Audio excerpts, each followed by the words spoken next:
సాయంకాల సమయంలో యేసు ప్రభు వారి శుభనామమున మీ అందరికీ ప్రేమపూర్వకమైన శుభాభివందనములు తెలియజేస్తున్నాము. ప్రియమైన వారు రాత్రి సాయంకాలం శుభవార్త ఏంటంటే పరిశుద్ధ గ్రంథంలో ప్రభు యేసు క్రీస్తు వారు సెలవిస్తున్నారు.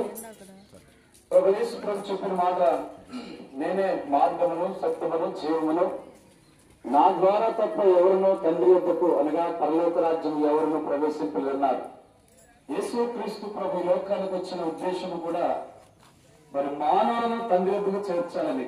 యేసు ప్రభు అన్నాడు శిష్యులతో, మీరు నా యందు విశ్వాసం ఉంచుడి, మీ హృదయమును కలవరపడనీకుడి ఎడనీకుడి. దేవుని యందు విశ్వాసం ఉంచున్నారు, నా యందు విశ్వాసం ఉంచుడి ప్రభు అన్నాడు. ఎందుకు? విశ్వసించిన వారు, ఆయన విశ్వసించిన వారు పరలోక రాజ్యంలో ప్రవేశించాలని. ఈ లోకంలో మానవులు భూమి మీద మనము తల్లిగర్భం రూపొందించబడి 70 సంవత్సరములు, అధిక బలం అంటే 80 సంవత్సరాలు, ఆ తర్వాత వైభవం అంతా ఆయాసము దుఃఖమే. ఈ లోకంలో మరణము చూడకుండా శాశ్వత కాలం జీవించేవారు ఎవరూ లేరు. భూమి మీద మనం యాత్రికులము, పరదేశులమే ఉన్నాం. ప్రియులైతే యేసుక్రీస్తు ప్రభువు ఎందుకు ఆయన తండ్రి వద్దకు చేర్చేవారు ఉన్నారంటే, మనం ఈ లోకాన్ని విడిచిన తర్వాత నిత్య నరకం అనే భయంకరమైన శిక్ష ఉంది. పాపాన్ని బట్టి ఆ పాపము ద్వారా వచ్చే శిక్ష పొందకూడదని తిరిగి నిత్య జీవము తండ్రి వద్దకు చేర్చాలని ప్రభువు ఆశిస్తున్నాడు. అయ్యా రమణారా, దూరంగా సమీపంగా ఉంటున్న ప్రియ గ్రామస్తులారా, ఈ మాటలు మీ చెవులు కనబడుతూ ఉన్నాయి. ప్రభువుని ప్రేమించి దేవుని మాటలవి జీవముగల మాటలు ప్రభు యేసుక్రీస్తు వారు సెలవిస్తున్నారు. వాక్యము ద్వారా దేవుడు మనతో మాట్లాడుతున్నాడు. ఆ వాక్యమే దేవుడై ఉన్నాడు. దేవుడు చెప్పే సంగతులు ఏంటంటే, మనము తండ్రి వద్దకు పరలోక రాజ్యంలో చేరాలి. ఆ పరలోక రాజ్యంలో చేరాలంటే ఏం చేయాలి? దేవుని యందు విశ్వాసం ఉంచాలి. మేము ప్రభువుని నమ్మినాం, ప్రభు అంటే మాకు తెలుసు, మందిరానికి వెళ్తాం, మరి కాలు చూస్తాం, ఎన్నో రకాలు చేస్తున్నాం, మంచిదే. అయితే అంతటితో సరిపోదు. దేవుని రాజ్యం చేరాలంటే దేవుని అందరూ విశ్వాసం ఉండాలి. సంపూర్తిగా ఆయనే ప్రభు, రక్షకుడు, ఆయన పాపములకు చనిపోయి మృతులను తెలియలేచిన సజీవుడని నమ్మాలి. దైవమని హృదయపూర్తిగా విశ్వసించాలి. అదే సమయంలో పిల్లరా, ఆయన మార్గములో నడవాలి. యేసుక్రీస్తు మార్గం నడుస్తున్నామా? తండ్రి వద్దకు వెళ్ళాలంటే ఈ లోకంలో మనకి ఇష్టమైన మార్గం నడుస్తున్నాం. ప్రతి వాళ్ళు తన సొంత మార్గంలోకి తప్పిపోయినాడు. గొర్రెల త్రోవ తప్పిపోయినారు. మనము ప్రభువుని చెప్తున్నాం, మందిరానికి వెళ్తున్నాం, బైబిల్ ఉంది, మంచిదే. కానీ రక్షణ పొందకుండా, మారు మనసు పొందకుండా, జీవితం మార్పు లేకుండా పాపములో జీవిస్తున్నాం. ఇంకా దురలవాట్లు, పాపంలో ఉన్న రుజువు ఏంటంటే దొంగతనములు, జాగ్రత్తములు, సినిమాలు, స్నేహాలు, అపవిత్రమైనవి, మరి చేయడాన్ని చేస్తున్నాం. అనేక దుర్వ్యసనాలు ఉన్నాయి, అనేక ఆచారాలు, సంప్రదాయాలు, మరి లోక సంబంధమైనవి, అపవిత్రమైనవి, పాప సంబంధాలు ఇవన్నీ చేయటం లేదా? గమనించండి. సినిమాలు, స్నేహాలు, అనేక జాగ్రత్తలు, దొంగతనం, వ్యభిచారము, పేకాట, జూదము, ఎన్నో భయంకరమైన పానాలు చేస్తూ నేను దేవుని నమ్ముకున్నాను, దేవుని మార్గంలో కొనసాగుతున్నాను అనుకుంటామో అది భ్రమ. నీవు మోసపోతున్నావు. కనుక దేవుని మార్గం ఎలాంటిది? పరిశుద్ధ మార్గం. దేవుని మార్గము రాజ మార్గం.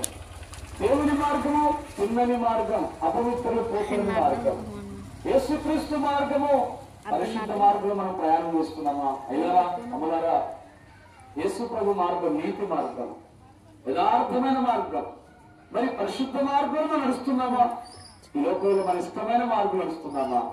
అపవాది మార్గంలో, లోక మార్గంలో, ఏదో మన పితరులు నడిచారు పూర్వీకులు, వారి మార్గములు, పితరుల మార్గాల్లో, అపవిత్ర మార్గాల్లో మనం ప్రయాణం చేస్తూ ఉంటే ఒక దినమున మనము తండ్రి వద్దకు చేరుకోలేము, అనగా పరలోక నిత్య జీవం చేరలేము.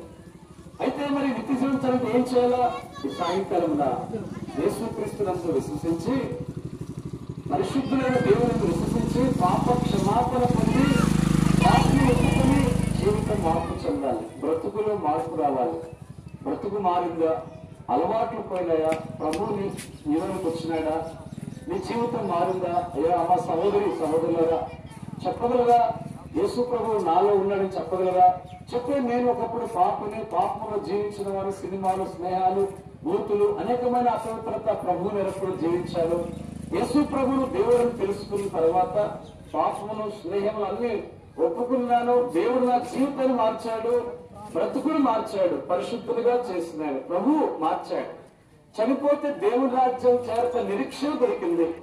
ఈ సాయంకాలం నా ప్రియ సహోదరి సహోదరులు ఎక్కడున్నా సరే ఈ మాటలు మీ చెవులు కనబడుతున్నాయి. కూర్చున్నా, నిల్చున్నా, పండుకున్నా, త్రోవలు వెళ్తున్నా, ఎక్కడున్నా సరే ఈ సాయంకాలం ఒక్కసారి గమనించండి. ఈ రోజు ఈ లోకాన్ని విడిచిపెడితే ఎక్కడికి వెళ్తాం? ఈ రోజు యేసుప్రభు పిలిస్తే ఎక్కడికి వెళ్తాం?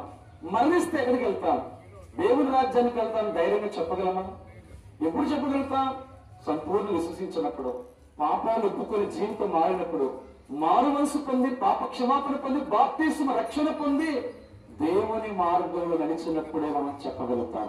ఒకవేళ ఈ అనుభవం లేకపోతే దేవుడు ప్రేమిస్తున్నాడు. ఇప్పుడైనా సరే, ఈ క్షణమైనా సరే, ఈ సమయంలోనే శ్వాసం వచ్చే పాపస్థితి ఒప్పుకొని ఈ రోజైనా ఈ గడియలోనే ఉన్న పాటలోనే ఏ స్థలం ఎక్కడున్నావో, ప్రభువా నేను పాపని, ఇంతవరకు నేను నమ్మాను విశ్వసించి అనుకుంటూ ఎన్నో చెడు కాడలు చేస్తూ నీ మార్గంలో నడక అనేక మార్గాలు నడుస్తూ వచ్చిన ఆ మార్గాలు నరకనే తీసుకుపోతాయని వాక్యం మీద హెచ్చరించినాడు.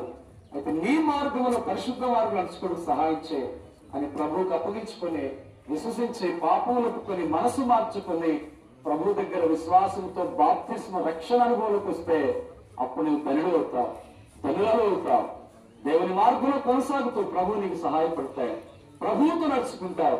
దేవునితో యుగయుగాలుండే ఆ పరలోక రాజ్యంలో ప్రవేశిస్తావు. దేవుని కుమారుడు, దేవుని కుమార్తె అవుతావు. నీ పేరు జీవగ్రంథం రాబడుతుంది. ఈ గొప్ప రక్షణ, ఈ సంతోష ఆనంద మహిమను పొందుకుంటావు.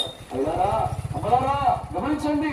యేసుప్రభు ఎందుకు ఈ లోకానికి వచ్చాడు? మన కొరకు ఎందుకు రక్తం చెందించాడు? ఆయన ఎందుకు మరణించినాడు? ఆయన చనిపోయి ఎందుకు తిరిగి లేచాడు? ఎందుకు రాబోతున్నాడు? ఈ యొక్క అర్థాలు గ్రహించినామా? నీ కొరకు కాదా? మన కొరకు కాదా? సర్వమానవాళ్ళు మనుషుల కొరకే యేసుక్రీస్తు లోకానికి వచ్చి రక్తం చెందించి బలి పశువుగా చేయబడి మరణాన్ని పొంది, ఘోర మరణాన్ని పొంది ఆయన సమాధి చేయబడి తిరిగి లేచిన సజీవుడు తిరిగి రాబోతున్నాడు.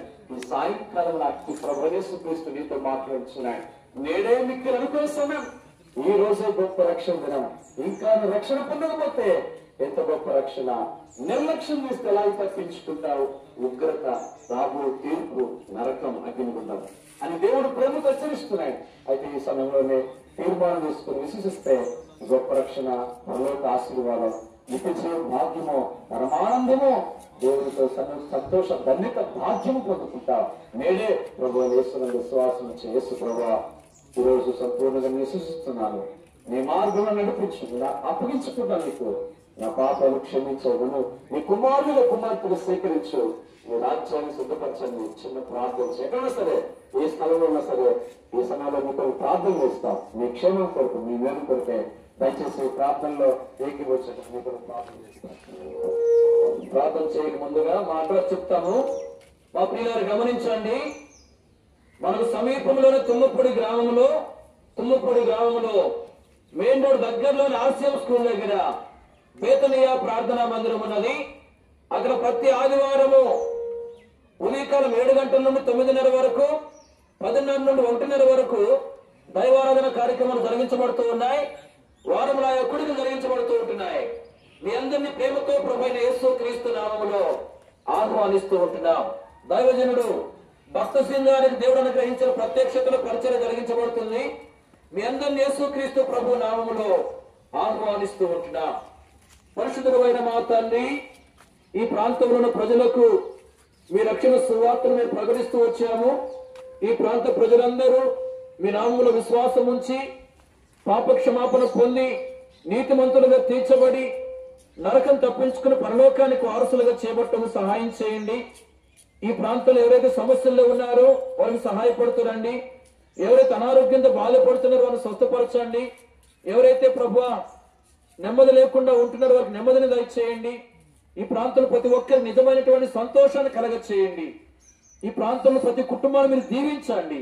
మీ దయచొప్పున ఈ ప్రాంతం నుంచి అనేకులను బేతనియాకు నడిపించండి. మీ ముందుకెళ్తుంటున్న మీ సన్ని తోడుగా ఉంచమని యేసుక్రీస్తు ప్రభు నామమున ప్రార్థించి స్తుతించి వేడుకొనుచున్నాం తండ్రి. ఆమేన్.